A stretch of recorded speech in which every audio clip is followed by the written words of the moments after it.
There are new fall bundles in the Dress It Up button shop. Hello friends, May Flom, and today I'm going to be showing you 3 different ideas for cards to send to friends that are, maybe you're grateful for the friendship or you're thanking somebody for something, that are also themed and using these buttons. So you can see here I've got one of the bundles. So there are 4 different packs of buttons within the bundle, and you can see all of the details again on Dress It Up shop. The first card that I'm going to make here is very, very simple. I'm just going to stamp. You could also use alphabet stickers or word stickers. You could also print off your computer, and then I'm just going to attach this to some pattern paper, to a card base, and then once that is attached, I am going to go ahead and start embellishing it. So the idea of this particular card is to keep it very quick and very simple. I just really want to show you in this video a couple of ways that we can do this and really make our own cards, but also add a little handmade love. So in this example, I'm showing you how you could use pen to draw a line. If you wanted to hand stitch, that would be a beautiful option, or machine stitch as well. Now I am removing the shanks from the buttons so that they will lie flat.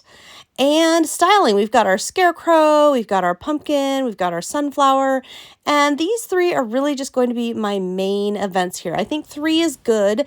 And if you're concerned about shipping a card that has buttons on it, my advice to you is a couple of things. Number 1, you can put it in a padded envelope. You can put it in a slightly larger envelope with a piece of cardboard or chipboard on the one side to protect it. Or what I do a lot of times is save these cards for either when I am going to gift someone something in person or when I'm including a gift, so there's a package going anyway. I'm adding a few of the new fall minis. These colors are so beautiful. You're going to love them, to finish this card off. You can see how quickly and easily we've got ourselves a card. Now let's take that idea and dress it up just a little bit. This time I'm going to take a ruler, and this is how I like to tear paper when I want a torn edge. And I feel like fall creating, it's a good thing to have like a little bit of a torn edge, gives it a little texture. It's a lot of fun. So I'm just tearing these with the ruler, and then I'm going to go ahead and adhere this strip of cardstock to a piece of green cardstock, or green card, I should say. And I am working in standard 4 1/4 by 5 1/2. Now what you see me pulling out, these are the Woodland, this is the Woodland bundle. So you get all 4 of those different button sets, and they're all so cute. You'll also notice the black line on my card like before, except this time I used a sewing machine and just standard sewing machine straight stitch. You could hand stitch as well, or again, you could use the pen work as I showed before. But I'm getting into this set, and the trees in this set are flat back. There is no shank, so the trees are very, very easy to work with for a card. All I have to do is take an acorn and a squirrel and then decide what stamp. I have a great stamp for this, so very thankful for you, stamping in black ink. And then I'm going to add my squirrel and my trees and everybody to the party and glue them on. You might notice I don't add glue until close to the end, and the reason for that is I always want to make sure that I am happy with the placement and that I like the way everything is, because until I do add that glue, I can always change my mind. I can always decide, you know what, I'm going to go a little different direction here or do something a little differently.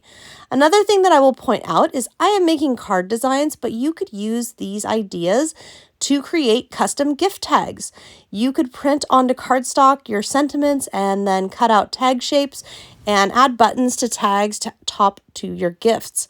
I will be coming back and sharing some ideas for that for the holidays. But you can see our little acorns and our squirrel, and we have got another quick and fun card. Now we're going to take that idea and go up one more time. Again, a 4 1/4 by 5 1/2 card. This time with my cardstock here, I'm tearing it a little bit wider than before. The other difference this time is I'm going to be adhering this onto a pattern paper the opposite direction. So this time the card will be a little taller. And I did go ahead and add my black edging there. Now I'm going to go in. I am going to use the same stamp. This is my favorite stamp this time of year because it's just so useful. I've had it for many years.